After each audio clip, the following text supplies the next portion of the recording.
Welcome guys, it's been a hot minute since I've done a flashlight video, and I've actually tried quite a few of them in the last 30 days or so, and I figured rather than do a whole bunch of solitary review videos, I would start with one tabletop style where I just talked through my impressions of all of them that I tried, which ones ended up being my favorites, and how I feel they all compare to each other.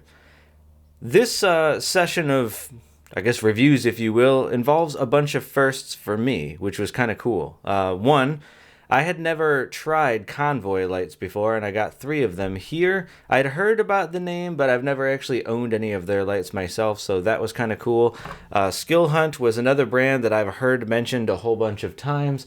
I've never owned any of their lights. I got the E2A here, so maybe not the biggest and mightiest entry into that brand, but I do have it to talk about here. I've also, with this light, the S21E, it's my first Nichia 719A. I have never had the 719. I've had a bunch of 219s and 519s. Really cool emitter, actually, and I'll talk about that in a minute when I get into this light itself. Got some options with USB-C charging, without, some dual fuel lights, etc. For most of these, when I was picking them, what I think is kind of interesting about a bunch of these is several of them closely mirror a light that I already had. In this case, the S21E is a fairly similar light to the Lumintop D2 that I've had for several years, in the sense that they're both 21700 lights, they're both USB-C chargeable, they both have a Nichia bulb in them. They're pretty close to the same size, they're about the same length. As you can see, the D2 is a little fatter. Surprisingly, despite how much wider the bezel is on the D2, they throw about the same. And I suspect that's down to the 719A, which I'll talk about more in a sec here. Then I got the, I believe this is the T4 from Convoy. This is their 2AA or 2 14500 dual fuel. I think this is really interesting because most lights that I've seen that will, well, such as this one, the MT2A Pro, and I had the original MT2A from years ago before this from Nitecore. Lights like these will do 2 AA's, but the lithium battery that you can use with it in this case is a proprietary singular one. That's it's the length of 2 AA's, but it's one lithium ion battery that could be recharged with USB-C. That's kind of neat. And normally I don't really like the idea of proprietary batteries, like a lot of people don't. For me, the saving grace on this light is that it can also just take regular AA's. So if you were ever in a situation where you needed to hot swap out and you needed something you knew was readily available, this light does a good job of that. But none of these lights that I've tried so far will use 2 14500s, whereas this one will, which is kind of interesting, and it gives you some options there. What I like about Convoy in general, from what I've seen on all their lights, is that you get a lot of options for emitters and drivers and stuff in them. Most of these I got Nichia. This is a Nichia. Part of the reason that I selected that one is because the MT2A has pretty good throw on it, but it's a very cool beam that's kind of green, and so I figured, well, to have another AA light like that, I might as well go the other direction and go high CRI, just so that there's a meaningful difference between them. I tried the S6. This light is sort of a darling in certain flashlight circles. People talk about it a whole lot. They like it because it doesn't have any distinct branding on it, and that it's very pocketable, and that it throws really well for a small light, which I can agree with. And then, of course, I have the E2A here.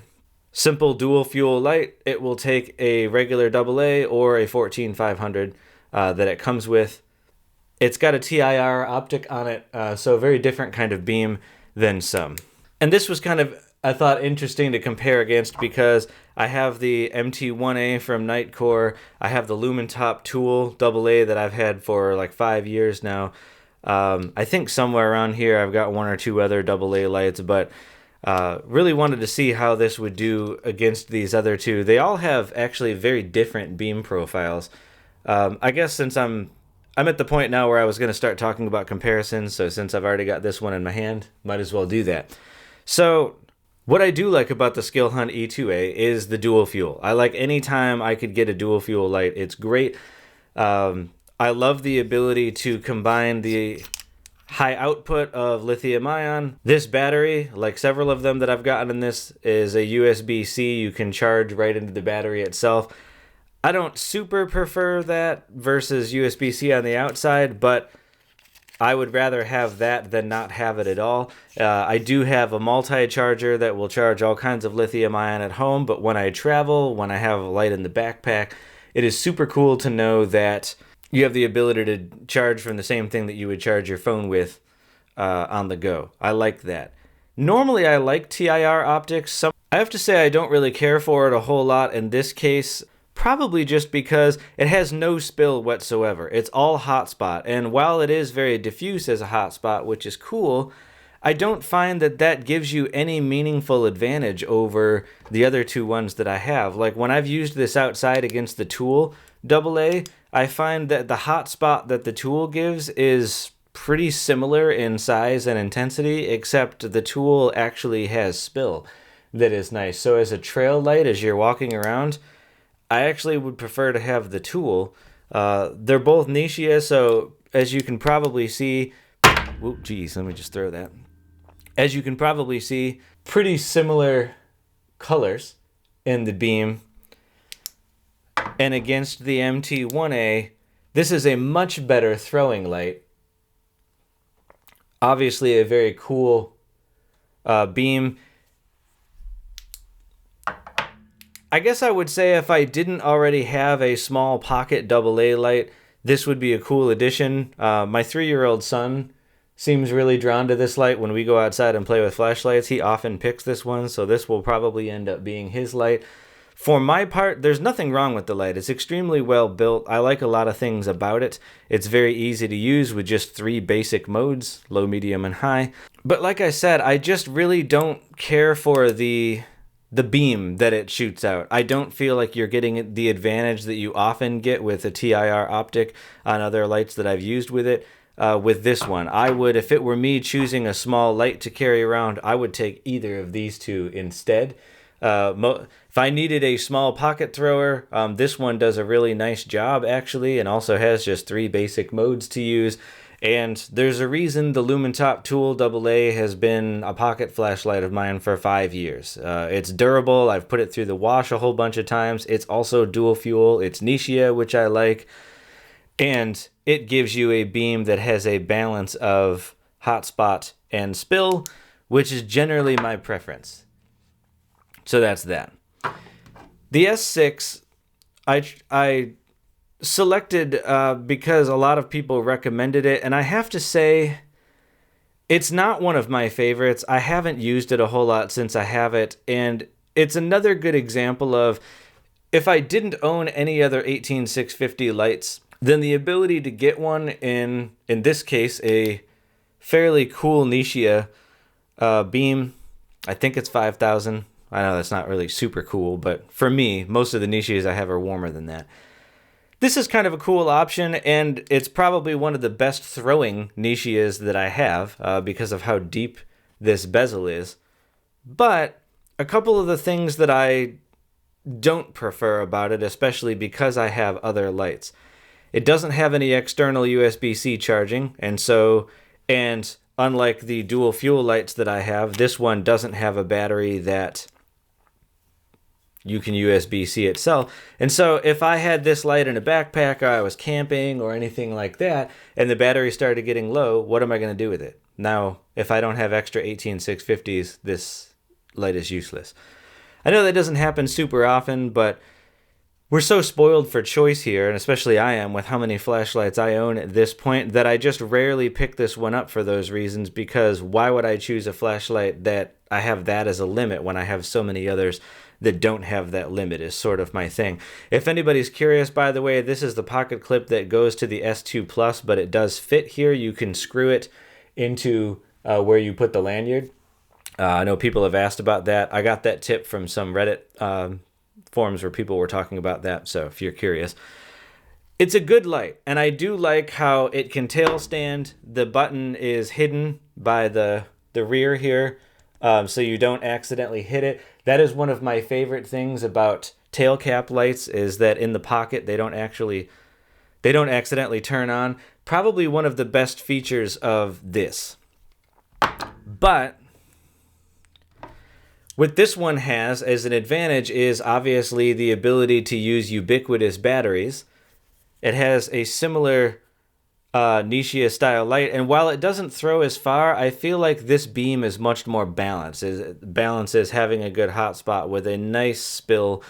This one is probably much more spilly than this one. So this, with the Nichia in it anyway, would be a good choice for like a trail light or camping or general use, where having some distance, medium distance, but a wide area in front of you illuminated would be most useful. Then you'd be picking this light. If you use the SFT40 option that's probably more popular, I heard a lot more people talk about that LED in this light, it would probably be a lot throwier. The 519A Nichia is known for being pretty spilly. It's not very good for throwing. But I do like a lot of things about this. The build quality of this light's excellent. I like that it has a metallic tail switch. That's a first for me. I've never had a light with a metallic tail switch that I can think of, especially not a AA light. It's heavy, though. Compared to the MT2A, that's probably twice the weight in my hand, if I were guessing, just on how it feels. And obviously, as you can see, it's less sleek. It's definitely overbuilt. This is a thick body, you can tell on this, so I would feel more comfortable knowing if you were going to drop it or it had to sustain some kind of fall. This would probably hold up to that a bit better than the MT2A, but as a pocket light or just a quick throw it in a backpack and have an extra one light, I almost always continue. Even after trying these, MT2A would be my choice there. Now I'll talk about what I think is easily my favorite light of the bunch, and it was actually the first one of this series of new lights that I tried, and in a way it was sort of disappointing that I liked it so much, just because every one of them that I tried after that was sort of a, yeah, it's okay, but it's not the S21E. Kind of that sort of feeling. Now, like I said in the beginning, it's similar to the D2, but every way that it's different, I prefer it. So the 719A, when I was doing some reading about that, and I was wondering, well, how does that compare to the 519A Nichia? Most places that had a distinct opinion about it said the 719A is... Opinions varied. Some people said it was slightly more efficient. Some places said it was slightly less efficient. But the one thing that was consistent was everyone said 719A is throwier. And I can definitely attest to that. Now, I don't have multiple S21Es to apples comparison. How the 719A compares to an SFT40, etc.